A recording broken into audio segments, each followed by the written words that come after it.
Hello everyone, this is part 18 of What If Naruto Was a Puppeteer, and I hope you guys enjoy this video and to like, to subscribe, and check out the playlist, to see more comment down below. Now let's start the intro. They call me a god. They call me a god. They call me a god. Konoha was as it ever was, bustling with life and sound and vibrancy. A newcomer would scarcely be able to imagine the scenes of devastation that plagued them 2 years ago. The signs were there, if you knew where to look. Buildings, scattered across the village, that were clearly much newer than the rest. Seams crossed the streets where craters had been refilled and packed over by wagons and feet. Mostly though, they faded into the rest of the historical patchwork Konoha had become over the decades since its inception. Hanabi breathed it all in with a contented smile, alone for the first time in what felt like forever. For over 2 years she had to suffer under the watchful eye of a chaperone, constantly ferrying her everywhere outside of the compound. Finally though, her father had relaxed his overprotective hand and allowed her to make the trip to the academy by herself.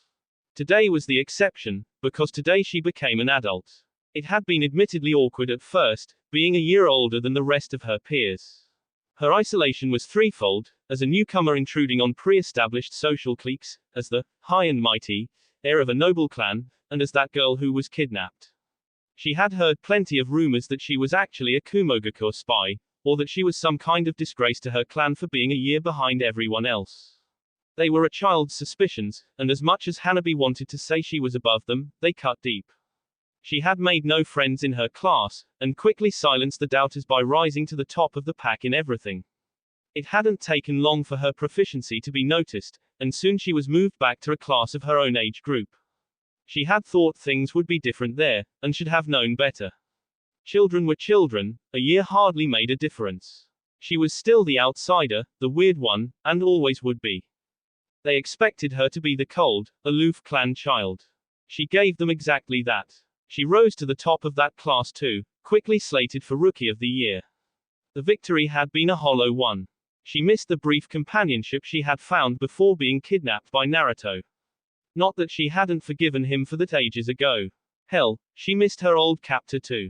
Naruto had been a near constant face around the compound ever since her miraculous return.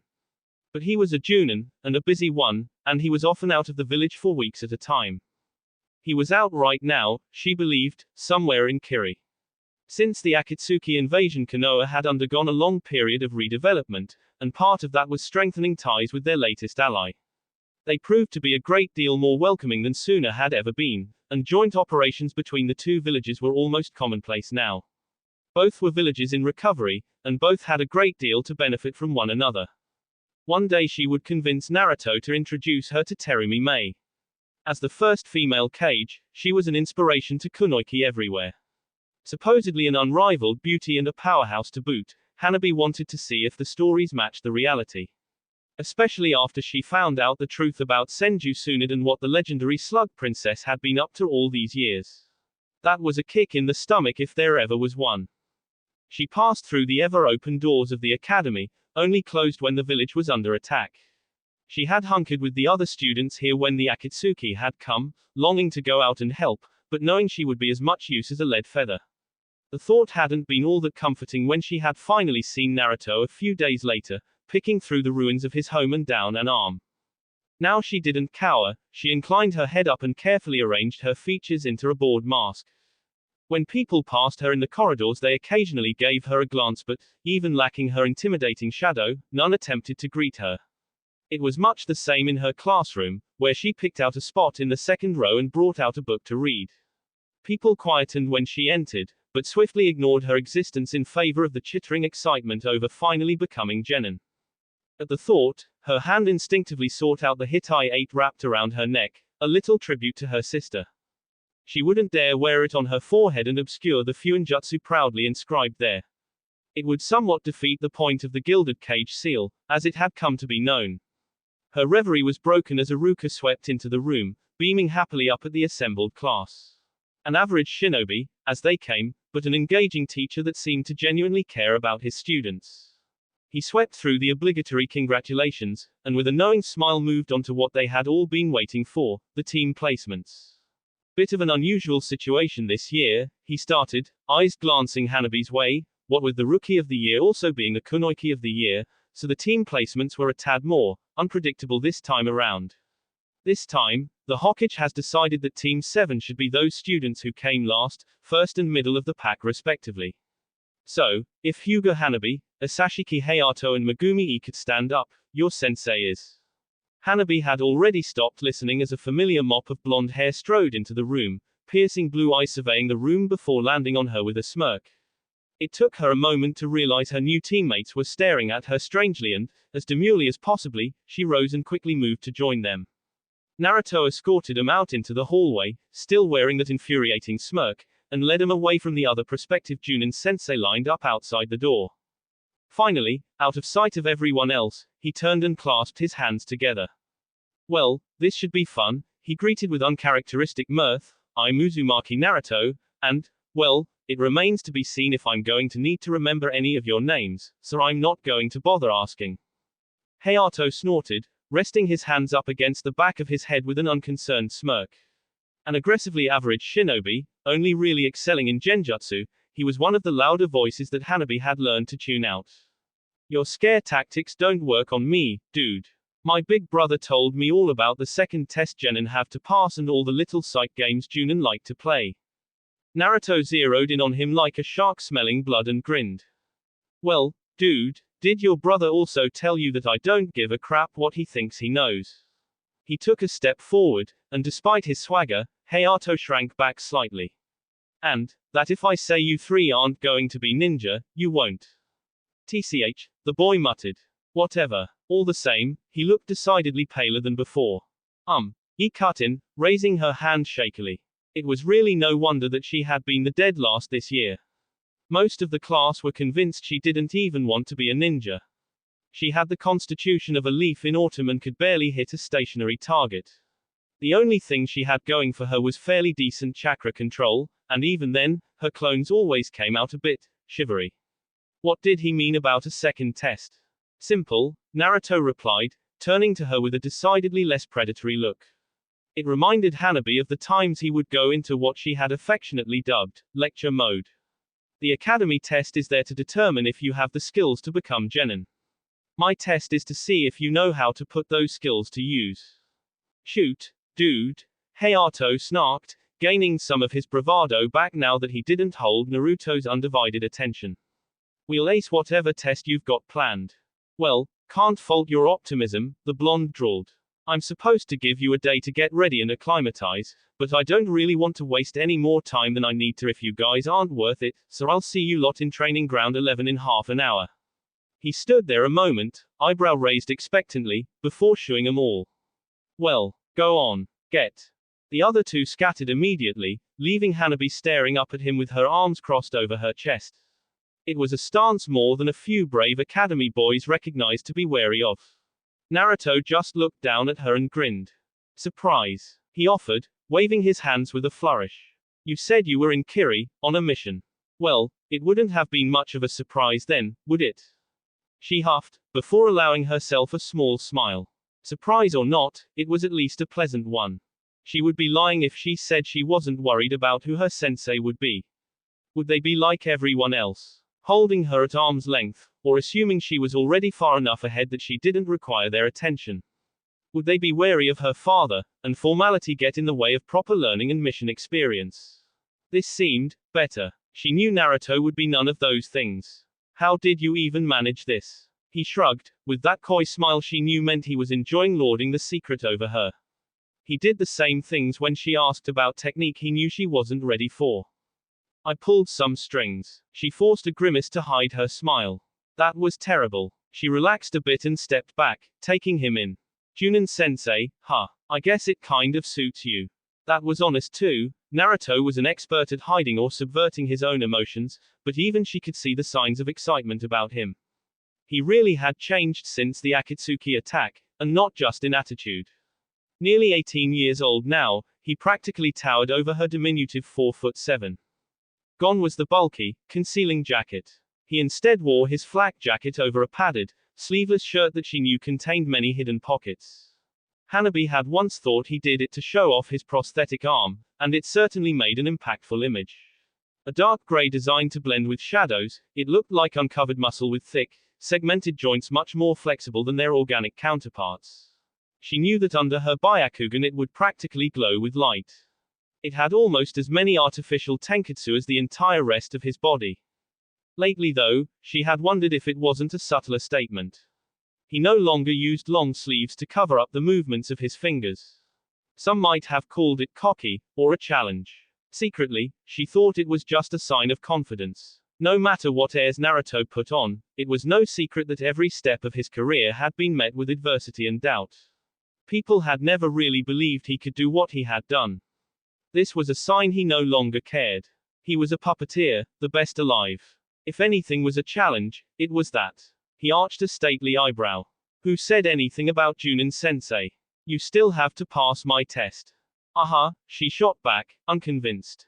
Although as he continued to stare at her, expression not so much as quivering, she felt a stirring of unease. You're not serious, are you? His lips quirked ever so slightly as he leaned forward. Am I? His eyes flickered to the window. 23 minutes, you're wasting valuable preparation time. Her eyes widened, and she immediately turned to sprint off in the direction of the training grounds. In her haste, she missed Naruto's small chuckle. Oh yeah, this is going to be fun. Hanabi arrived at the training ground to find her teammates already waiting for her, lounging around the thick oak that grew in the middle of it. Finished getting the inside tips from sensei? Hayato asked snidely. She countered it with cool disinterest. I don't know what you're talking about. We were just catching up. Whatever, I recognize him, you know. Really? How nice for you. Hayato bristled at being brushed off, pushing off the oak to walk over. Yeah, I do. I know you're pretty friendly with him after he rescued you from Kumo. My big bro knows that K-guy who defected here, and he told me all about it. Your point being? Hanabi asked, tilting her head boredly. Nothing, I just find it irritating that our sensei's already playing favorites. Hanabi just snorted. For somebody who's heard of Naruto, you don't know him at all. If you think he'll go easy on me just because we know each other, you're an even bigger idiot than I thought you were. Whatever, he shot back, trying to play it off. We really shouldn't be fighting, he cut in nervously. Not if we're going to be teammates. Well, Hanabi said, like Naruto said, that remains to be seen. Hayato scoffed again. What? The second test? Crap. It's a crock. My big bro told me it's just a psyche out. Every Junin does it different, but they're all the same test. They throw up some arbitrary, impossible target while trying to make us fight among ourselves. All we have to do is show a little teamwork and we're golden. You sound pretty certain, Hanabi drawled, when we've already established you know nothing about Naruto. Oh yeah? Then what do you think it'll be? She shrugged. It won't be purposefully impossible, but it'll force us to think outside the box. You're right though, he probably will try to split us up, and working as a team will be in our best interests. I know personally how strong he is, and none of us will stand a chance alone. Saying that, we should be okay as long as he doesn't decide to use. Use what? Naruto asked, appearing behind the three without warning and making all but Hanabi jump. She was too used to his propensity for the theatrical by now. When she didn't answer, he clapped his hands together with an excited gleam in his eye. Well, I gave you half an hour, but seeing as we're all here, let's get started, shall we? He purposefully ignored how Hayato and I's eyes were drawn to his left arm. With the initial excitement of their team placements wearing off, it became very noticeable. The test's pretty simple, a little bit of a riff on the one Bion Sensei gave me and my teammates as genin. He flourished a hand and produced 3 bells out of thin air, tinkling as they dangled from little threads. There are 3 bells. All 3 of you have an hour to get a bell, and those that do when the time's up become my students. Those that don't, he whistled a sharp note that had all 3 of them jump, back to the academy for you. He suddenly tossed one of the bells at a startled E. Just to make things interesting, I'll let you guys start with a bell. The other 2 will be given to my lovely assistant here. He drew out a scroll and Hanabi groaned, crossing her fingers behind her back. Please don't be Inari, she thought, dread welling in her stomach. Please don't be Inari. Please don't be Inari. Please don't be, damn it. Of course it was Inari. She was Naruto's most recent and favorite puppet, and his go-to for most situations nowadays. While her two potential teammates recoiled at the sight of the strange puppet, Hanabi rapidly went over what she knew of the humanoid construct in her mind. It was probably Naruto's most human combat puppet, except for the 9 fluffy tails emerging from the base of her spine and the 2 pointed fox ears emerging from her white hair. She was dressed in scandalous silks designed to draw the eye to her human and inhuman aspects in equal measure. From the natural tan to her skin, to the way she balanced on the balls of her feet, as if emulating digitigrade legs, she was by far Naruto's most beautiful and unnerving creation to date. And that was only skin deep. She was the culmination of Naruto's knowledge on puppet crafting so far. Those gentle curves of resin-treated skin hid artificial muscles, reversed engineered from Sasori's designs and improved upon until they were nearly 3 times as strong as their human counterparts.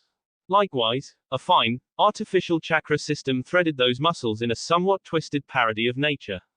Naruto had even included a skeletal facsimile, and many Hyuga had remarked on how easy it was to mistake her for a human at first glance. Except she was much more than that, as the chakra system extended to her tails too. All 9 of them were like bright beacons to Hanabi's second sight, filled to the brim with chakra wires. Naruto had never fully explained Inari's abilities, preferring to keep a few things secret, even from her, but she knew each tail served a separate purpose. One, at least, was a refined cannon, able to rotate out its ammunition between water, sand, fire, and a few other surprises. Naruto had stopped using her when sparring with Hanabi. While normally, she would have taken that as a slight on her abilities, in this case she could let it slide. She was just glad she didn't have to get trounced by that monster anymore. She never could last more than a minute in any kind of serious spar. And now Naruto expected 3 fresh graduates to go up against her. Sure enough, he tossed the bells up into the air and 2 of Inari's tails whipped out to catch them on their tips. Hanabi knew that inviting silkiness was a trap of its own. With a thought, each individual hair could harden like a senbon to become a lethal projectile, or turn the tail into a spiky mace. Apparently, that particular inspiration owed itself to Jiraiya. As if Hanabi didn't have enough reasons to dislike the jovial pervert. Right, Naruto cut into her thoughts with a grin. 3 bells, 1 hour. Any questions? He raised a shaky hand and was promptly ignored. Great. Good luck. And with that he vanished, leaving the 3 genin alone with the eerily quiet puppet. It really didn't help that Naruto had forced her lips into a smirk to mirror his own. It took Hanabi quickly dashing into the tree line to spur the other 2 into action, swiftly racing after her. Inari didn't follow, padding slowly over to the tree and settling down in front of it like she was relaxing in the dappled sunlight. The bells tinkled with each step, glinting tantalizingly at him from the tree line. I told you, Hayato hissed from her right. Told you it would be a teamwork test. How do you figure? She snapped back, still trying to puzzle out Naruto's use of his strongest puppet. Was it aimed at her? She was the only one who understood the significance of that uncanny figure. Perhaps it didn't even matter. Naruto could use any puppet and still beat her, so why not his favorite? The bell he gave us, it's supposed to make us fight amongst ourselves. The obvious easy target instead of fighting a Junin. Why else would he give it to the dead last? He glanced down, fidgeting with the little silver bell, but didn't contest the point. Now all we got to do is make a token showing of teamwork against that thing. He averted his eyes as Inari's gaze drifted past their position, soulless black orbs that seemed to look everywhere and nowhere all at once. All right, Hanabi drawled, what's the plan, our most gracious leader? Hayato shot her a glare, but didn't bother rising to the bait. Way I see it, you know this guy best, so you should run interference on that. It's a puppet. Whatever. I'll stay back here and offer ranged support with kunai, leaving E to make a swipe for the bells. Me? The girl asked, eyes wide as she glanced between him and the puppet. Why is that my job? Because if you were throwing the kunai, me and Hanabi would have to constantly watch our backs. Hanabi and I, the Hyuga corrected absently, not even bothering to argue on E's behalf. She was a terrible shot. Whatever. He hissed, motioning with his hands. On 3, break. The other 2 dashed off, and Hanabi was left by herself. She contemplated going out there herself, but decided against it. She still didn't know what game Naruto was playing here. Instead, she withdrew a slender scroll and quickly unfurled it, releasing its contents in a puff of smoke. She may have been nowhere near Naruto's level, but 2 years was nothing to scoff at. This was still technically a prototype puppet, not fully field tested, but she figured the element of surprise might be all she had over her unconventional teacher. Unconventional was certainly one way to describe Kasai, as the puppet walked onto the open field. Well, not so much walked, as glided. With a vaguely feminine silhouette, it could almost be called humanoid, if you squinted really hard. In reality, it was more gaps than puppet. A collection of blackened wood parts stitched together from a lattice of web-like chakra wires. The only recognizable features were the 2 bulky hands hanging at its sides, something that could have been a feminine chest, and a hollow, cup-like face that looked like someone had scooped out the top half. It was only when Hanabi forced chakra to race through the crisscrossing wires faster that the design made sense. Blue flames of chakra filled out the body of the puppet, giving it an actual outline amongst the jagged edges. It was a strange side effect of the fricative nature of chakra passing too quickly, thought the conductive wires that Hanabi had decided to turn into a full concept. It was her small victory, as even Naruto couldn't do this. His chakra was too thick, too potent to get up to the required speeds. He could probably brute force it with the Kyuubi's chakra, but she still counted it as a win for her. Kasai hovered out onto the field, and Inari tilted her head. It was Naruto humoring her, emoting his curiosity through the puppet. That's new, he mused, pitch shifting his voice up into a more feminine register and throwing it so it sounded like it came from Inari. Kami, it was creepy when he did that, it made the puppets feel that much more alive. Surprise, she called out, throwing her own voice and his own words back at him at the same time. She knew it was a mistake when Inari gracefully unfurled, standing up with a smirk only to sink into a purposefully mocking imitation of the Juken, hand raised out in a beckoning gesture. Kasai did her best, Hanabi did her best. Being little more than a bundle of circuitous wires framed by a few jagged pieces of sturdy wood, Kasai was extremely flexible and difficult to damage. Similarly, her limbs could extend or contract at will, turning her heavy, gauntlet-esque hands into hammers or flails at a moment's notice. Inari, on the other hand, was simply everywhere at once. Where Hanabi tried to strike, a deceptively powerful tail was already there to harmlessly flick it to the side. A hail of kunai flew from the forest, and Inari didn't so much as pause in her fast-paced taijutsu bout. 2 of her tails flicked up and batted him away like a cat might an irritating fly. Hayato might as well not have thrown anything at all. It certainly wasn't the distraction they were banking on, and he was already sprinting out of the tree line. In a last-ditch effort, Hanabi forced Kasai to lurch forward, the blue flames vanishing from its body in an instant. The entire puppet seemed to open up, chakra wires folding back to form a human-shaped, net-like shell that enveloped Inari.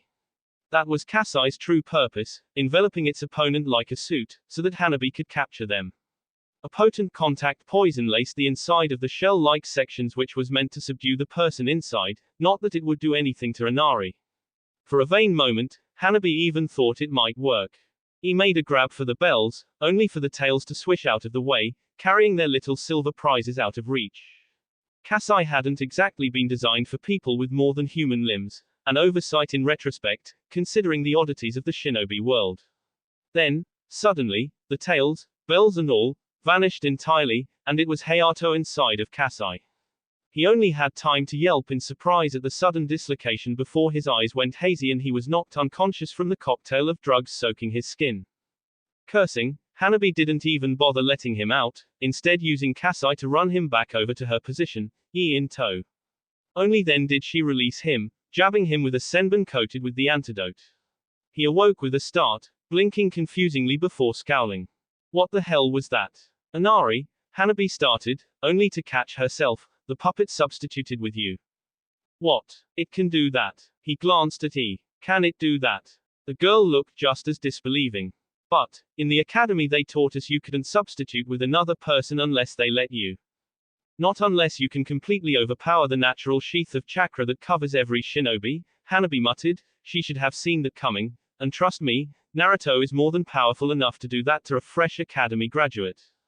That his puppets could was a separate issue, but she had found that a good rule of thumb was that if he could do it, it was safe to assume his puppets could too, probably better. What had caught her off guard was the fact he had substituted through the natural chakra field of Kasai. He was still so far ahead of her, and it was grating when he pulled stunts like this. So, what now? He asked, voicing what they were all thinking. Hanabi just shrugged. We keep trying. With every 5 minutes that passed, Inari scratched another long line into the bark of the oak tree. There were 11 lines scored into the wood, their time almost up. The 3 graduates stood panting in front of the puppet, Yi bracing herself against her knees while Hanabi and Hayato stood more upright, although no less tired. Nothing seemed to work on the puppet, or at least, they weren't strong, fast or powerful enough to make any of their plans work. With 2 minutes to go, Naruto chose that moment to appear behind his creation, grinning at the 3 of them. Well, home stretch. At this rate, it's only going to be Yi who becomes my student. So, what are you two going to do? He hefted a small egg timer, now on its last minute, that ticked with each second they lingered. Hanabi glared at the blonde, and he grinned right back, daring her to make a move. Niece, try, Hayato growled between pants, but you won't make us turn on each other, tar. Whatever else he might have said was lost in a strangled gasp as a senbon lodged in his back, twin to the one sticking out of I's arm. Both fell to the ground, unconscious, and a tired Hanabi walked over to I and rustled in her pockets until she found the bell.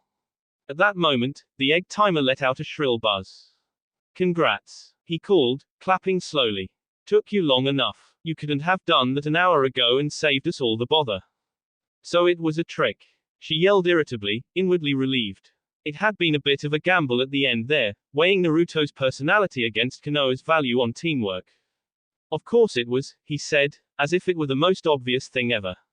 Can you really see me with a team?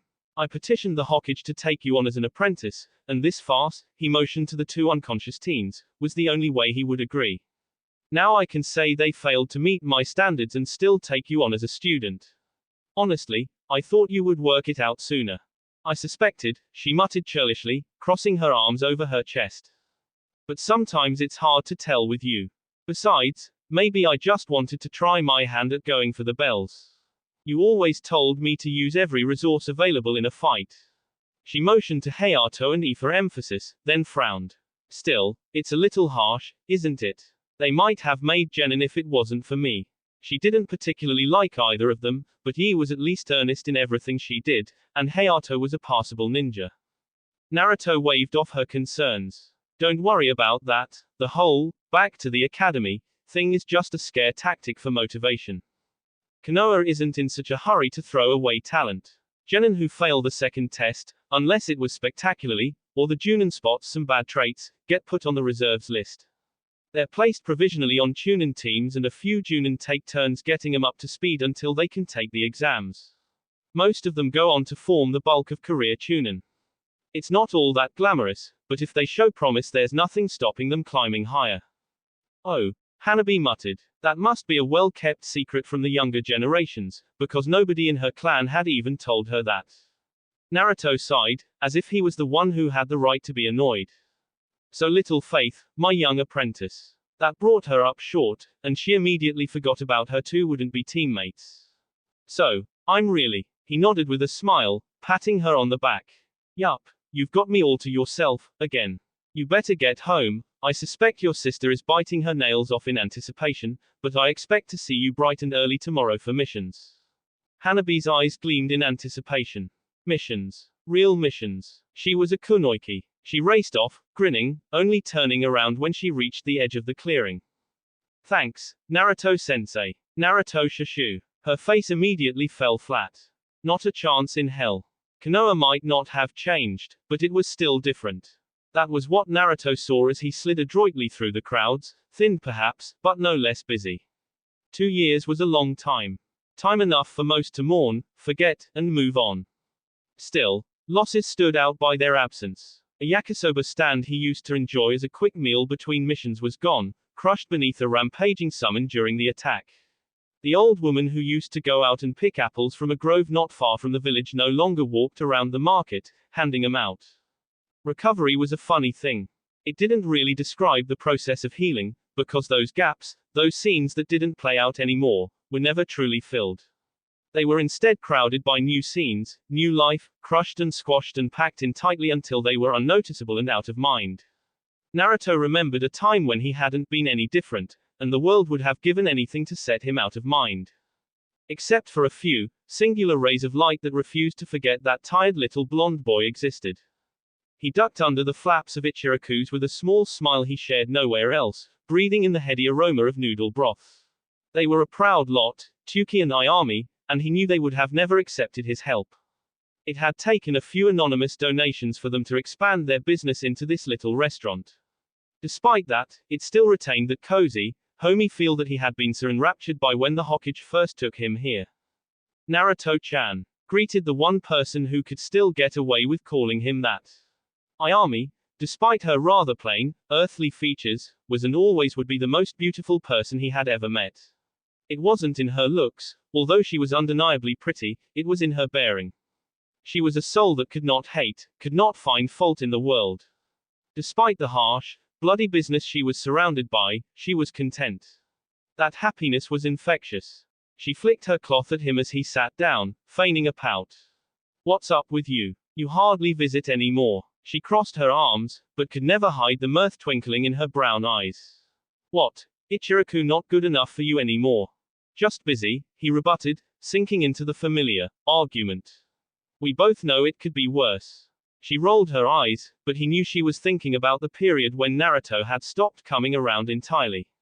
For almost 2 years in fact, when he became so engrossed in his obsession he had made little time for anything else. It took Sakura's death to jar him into coming back, seeking comforting familiarity, and these people had welcomed him in like it hadn't been a day. He still wasn't sure he deserved that kindness.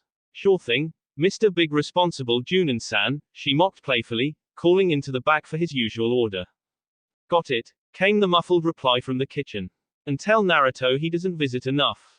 Ayami gave him a pointed look, before returning to her other customers and leaving him to his thoughts. The fingers of his left hand tapped a melodic tempo against the counter, only pausing when he noticed the looks he was getting. For once though, it wasn't because he was the QB Jinchuriki, it was his arm. For a time, after he first lost the limb, he had tried to make prosthetics just like his old arm. It quickly became apparent that no matter how superb the simulacrum, people always noticed anyway. There was just no capturing the texture of real skin, or the way light played off the fine hairs on a normal limb. People always noticed, so he instead gave them something to look at. As he reached up with it to catch the bowl of ramen thrown his way, he smirked. Things changed all the time, and it only made him gladder that some things never changed. As he ate the ramen, not devouring it as his younger self used to, but savoring it, he thought of what else had happened since the Akatsuki's assault. He wasn't lying to Ayami, he had been busy. First there was recovery, getting used to his prosthetic. As miraculous as chakra could be, he never truly regained feeling in his arm. He knew when he was touching something, and could approximate how much pressure to apply, but it wasn't quite the same. Sometimes he felt phantoms of sensation, the sting of a flame, or the ache of fatigue, but the mednin told him it was psychosomatic. All in his head. It took a long time to get used to that, longer still to work his puppetry through the arm. Nowadays he was just as, if not more proficient with it than the original, but sometimes he wondered.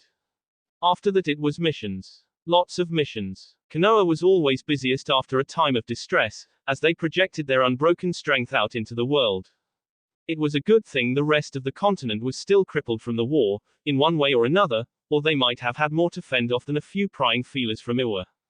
Kiri helped, the newly recovered village on its own path to recovery, and more than happy to intertwine their newly established friendship into something more deeply rooted. Showing Haku around Konoha had been novel, Zabuza, less so. Finally, things had settled back into the normal, quiet routine. Normal for most at least. Thanks to his own ill-advised machinations, Naruto had spent the majority of his career before that point embroiled in a war of his own devising. The relative quiet that followed the Akatsuki's attack was, in comparison, quite boring. Business as usual, as it turned out, was a lot of escorts, political, intrigue, and cleanup. He had dialed back his missions to only the most interesting and pressing, such as assassinations or dealing with rogue nin. It left him a great deal more free time to spend on his various projects, such as his spy network. It had taken a huge hit, organizationally, after the attack. He had tried to save as much as he could from his old building, but there was only so much you could grab when perused by 3 Rinnegan using corpse puppets, and much had been lost. He was still recouping some of those assets to this day. Luckily, he had a lot more interesting projects to keep him occupied around that particular tedium, refining his puppetry for one. However, his work in continually upgrading and refining his own prosthetic arm had also stirred a newfound interest in artificial reproduction of biological functions. Ever since his discovery of human puppetry and his instinctual revulsion of the practice, he had always thought that puppets should strive to emulate the living, instead of reducing the living to puppets. That line of questioning had led him to some curious results. He sighed as he finished off his bowl, before placing his money on the side.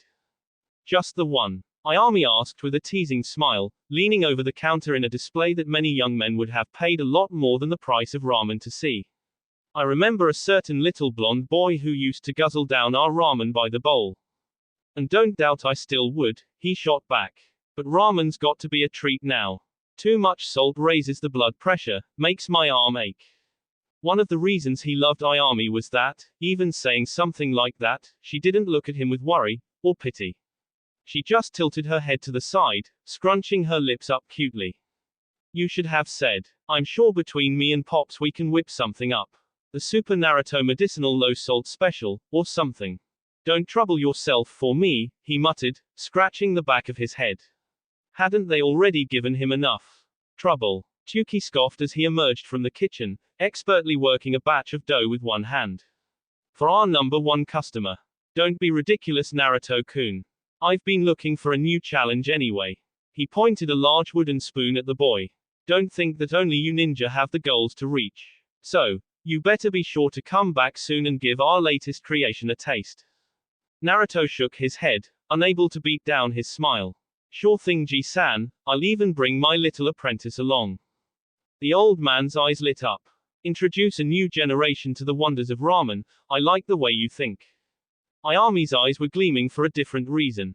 Apprentice. Ah. My adorable blonde fluffball is getting all old on me. Can't wait to meet them. He chuckled at the ensuing goodbyes as he ducked out of the stand. He stretched for a moment in the fading sunlight, before disappearing in a flicker of motion.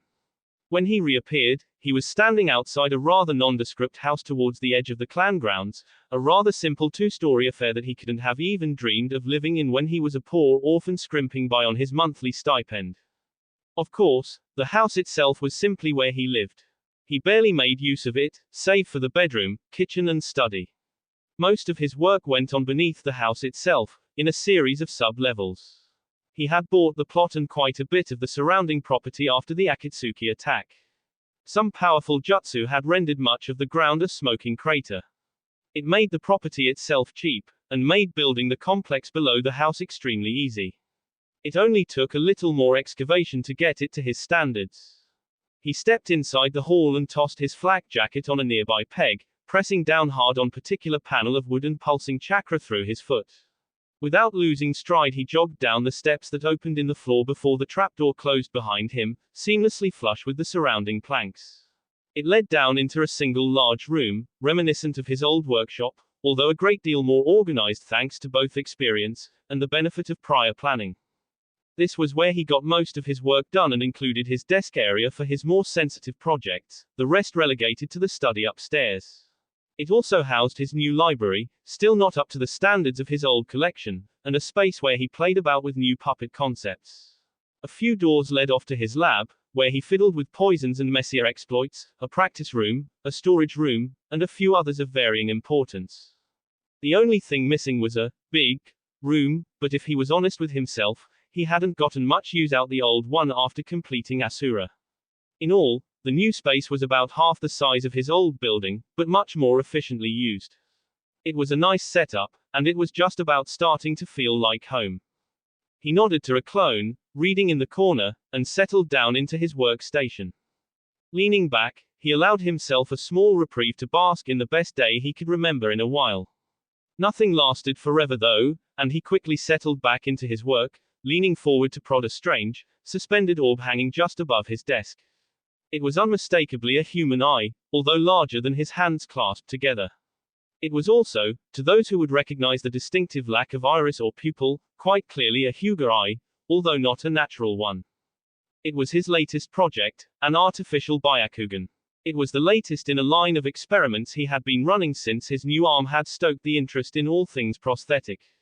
So far, he had been having limited success. One didn't replicate an eye so easily, never mind a dojutsu. However, a few months ago he had reached a small breakthrough, realizing after repeated tests with Hanabi that the Byakugan wasn't an eye at all. It was actually closer to a sort of chakra sonar. It explained why they saw their expanded world in black and white, as the eye didn't actually see anything, it was just how the brain interpreted the signals. The distinctive bulging veins were a side effect of the increased blood flow required to deal with the extra sensory input. It was actually a good thing Hyuga didn't see the Byakugan world in color, it would likely give them aneurysms. Although, as he had later found out, none of this was unknown to the Hyuga. This was a case where Naruto's natural predilection for secrecy actually worked against him. That wasn't to say Hiashi was happy that Naruto was trying to develop an artificial version of his clan's greatest strength when he found out. That had nearly resulted in an incident. It had taken a rather comprehensive and binding agreement that anything Naruto learned during the development of the prosthesis be kept strictly secret and shared only with him. It had actually taken Naruto's insistence that this was in fact beneficial to the Hyuga to even grant him that much. Being a well-known clan, many had thought to devise ways of besting the Hyuga's famous dojutsu, most of which involved blinding in some manner. It resulted in a lot of half, or fully blind Hyuga. They were the lesser-known shame of the clan, cared for by the branch members. Most recovered in a limited fashion, at the well-compensated discretion of the hospital, but not always completely. It had been dubbed the White Depression by the Mednin, the injured Hyuga's inability to cope with such a limited and restricted world without the prior visual prowess.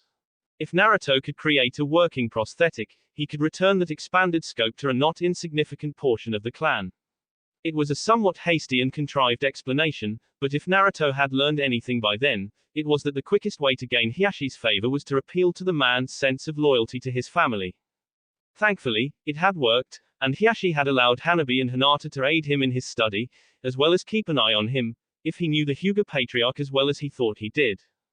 Naruto didn't particularly mind. For once, he really had no untoward motives behind this. It would be amazing if he could crack the dojutsu, giving him that tantalizing prize he had nearly sacrificed his soul for. Right now though, it was just an infuriating side project, involving a lot of anatomy textbooks and experimenting with fluid densities. He looked past it to the large board that took up most of the wall space behind the desk, the spiritual successor to his old planning board. It held a number of different projects scattered across its loosely organized surface over the past 2 years, but only one that persisted. Tracking down and eliminating the remains of the Akatsuki had been his overarching goal ever since getting his life back in order. A number of profiles lined the right-hand side, replete with large bingo book images, 6 of which were crossed out in thick red lines. Pain, of course, was dead. Jiraiya had confirmed it the next time they talked, having destroyed Nagato's body so it couldn't fall into the wrong hands. There was a lot you could do with a dead shinobi, Naruto would know. Still, he rested a little easier knowing that the Rinnegan was just a myth again. Sasori didn't even bear mentioning, although Naruto was quite happy when he had found one of the man's many bodies had survived the destruction of his building, sealed in a scroll. Likewise, he had confirmed accounts of Deidara and Itachi's deaths during the attack itself, by Kakashi and Sasuke respectively. Naruto was more than a little impressed at the young, and now officially last Uchiha's accomplishment. Although, when he asked his former teammate about it, Sasuke confessed his own memory of the events towards the end of the fight were a little unclear. But there was a body, and the hospital had confirmed it was Itachi, so that was good enough for Naruto. That would be another pair of eyes he would have preferred destroyed, just to be safe, but that was ultimately Sasuke's decision. He assumed the Uchiha had a protocol for this kind of event. Kisame was a different matter, having miraculously escaped Konoha with the rest of the remaining Akatsuki. After the attack, he seemed to have gone on some kind of suicidal crusade, seeking out progressively stronger targets to fight and kill. Eventually, he seemed to have ran headfirst into the Hachibi Jinchuriki and gotten himself killed in the process. Even now, the ownership of Samehada was causing bad blood between Kiri and Kumo. And that left Conan, and thinking of that left him with mixed feelings. Naruto barely waited until she had reoriented herself from being unsealed. Pain's dead. Conan just blinked at him, maintaining that stony demeanor she seemed to have refined into an art form. If you think that I would believe. Nagato, crippled skeleton of a redhead, giant mechanical crab thing he uses to walk, former student of Jiraiya like you. Had some stupid plan about cowing the world into peace with a giant weapon, then relying on the human nature he sorely lacked to not abuse the hell out of it. He's dead. The Akatsuki attacked Konoha, they were repelled, and Nagato is dead. Every word seemed to stab into her like a knife, and by the end her head hung low. Then you've come to taunt me, and deride me more than you already have. Not really. I just thought you had a right to know, and you probably wouldn't have believed me if I was any less frank about it. Life sucks like that sometimes. He reined himself in. There was no point getting all crotchety because the hospital told him his arm couldn't be reattached. It ached even now, his latest prosthesis was ill-fitting, and sometimes he swore he could feel his palm itch. Then what do you want with me? Just because Nagato is dead and the Akatsuki are no more, do you really think I will tell you anything? I figured as much, and that's kind of the problem. I really don't have any further use for you. He gestured to a long scroll to the side of them. I've mapped out your chakra, and with enough time I should be able to reverse engineer how you control paper. Now I just have to figure out what to do with you. Then you should just kill me, and be done with it. I'd hate to see such a beautiful ability snatched from the world. I may have figured out how it works, but that doesn't mean I would reach, or could reach, anywhere close to your mastery. Conan glanced up at him, her orange eyes blank, compared to the simmering defiance that had flooded them before. Flowers wilt in the darkness, and that is what you have done to me, Uzumaki Naruto, you have stolen my remaining light. His lips twitched slightly at that. Don't get preachy with me just because you guys failed. I didn't ask to be a Jinchuriki, but that doesn't mean I was going to roll over and let myself be killed for some ridiculously naive plan for world peace. Conan's head drooped again, even that little spark of indignation sputtering out. Yahiko's dream used to be so beautiful. We just tried to keep it alive, Nagato and I. We were shinobi, if not by village, then by tutelage. Killers, trying to create something we had never seen. She glanced up again, and Naruto was surprised to find her eyes misty with tears. Did we ever have a chance? Not my question to answer, he admitted after a moment's thought. He wasn't even sure why he was humoring her at this point. I suppose that is fair, perhaps I will get answers in a different way. She looked up, eyes hard and alight with determination again. Kill me. I already said, I'd rather not deprive the world of. Kill me, she repeated, tone cold and uncompromising. Because, if I cannot have peace, then I will have revenge. I do not care how long it would take, or if I would succeed, but my only remaining meaning in life would be to hunt you down, Uzumaki Naruto, and kill you for taking Nagato from me. Naruto's good hand tapped a short, staccato rhythm against his thigh, before he sighed, withdrawing a short syringe filled with clear liquid. It'll be quick, and painless, like falling asleep. He held it out to her, and she stared at him contemptuously. Are you a shinobi, or a pharmacist? He gritted his teeth, twirling the syringe once before sighing. I never lied about the beauty of your techniques, one day, I'll make sure they're passed on. Justifications matter little to the dead. She didn't even twitch as Naruto pressed the needle into her neck, slowly depressing the plunger. It took him a couple of months. Jiraiya had covered his tracks well, but eventually he tracked down where the man had buried Nagato and Yahiko's ashes. A small, nondescript plot of land outside a cave system in Amno Kuni. Every second that he made Ramia dig that grave, he wondered why he was going to so much trouble for somebody that was, in no uncertain terms, his enemy. On a deeper level though, he wondered if anybody would ever go through this much trouble for him, after he died. The thoughts still cropped up every so often, even now. Eventually though, it simply struck him. He respected Conan. During their fight, she only had eyes for the task at hand. She was cold, efficient and powerful, yet didn't shy from humoring him if it meant keeping him occupied. She never rolled out any grandiose speech, trying to justify her actions. She just had her mission, and she had aimed to carry it through with a single-minded determination that, on a certain level, he just got. It was rare that he understood people like that. It was no wonder he tried to keep a hold of it as long as he could, despite the impossible circumstances. In wildly different conditions, he could almost imagine them being, well, not friends, but something. As ever, it was a depressing line of thought to travel, and he quickly put it out of mind, instead focusing on the 4 remaining profiles, the ones he had little luck tracking down so far. Toby, for which he had only a sketch built of composites from the few accounts he had managed to find of the man, mostly when he spirited away the other Akatsuki members. Given that it was just a swirly orange mask, it wasn't much help. Zetsu, who didn't appear to take part in the actual fighting that day, although a few corpses had been noted as having bites taken out of them in their autopsy reports. He appeared to have gone to ground since, as there wasn't so much as a single reported sighting of him. Given his extremely distinctive features, that was quite remarkable, even for a shinobi. Hidden, who had similarly vanished from the map despite a confirmed report that he had been rescued from the fight by Toby. His was less a case of it being remarkable he could physically hide, his features were rather nondescript and with a bit of hair dye he could basically vanish, it was more a question of why he would want to. By all accounts, his wasn't exactly a personality that did well with incognito. And then there was Kakazu, who had returned to his old bounty hunter ways. He would have been the most reasonable target to track down, but his constant moving around made it difficult, and Naruto honestly just thought he wasn't worth it. He was mercenary by nature, and without the Akatsuki paying his bills, he had defaulted to working for whoever the next highest bidder was. In all, it painted the picture of an Akatsuki that had disbanded, but Naruto wasn't willing to lower his guard quite yet, so he kept at it. It made good sport for his network anyway, constantly giving them something to do when not providing reports on economic trends or the latest political shifts.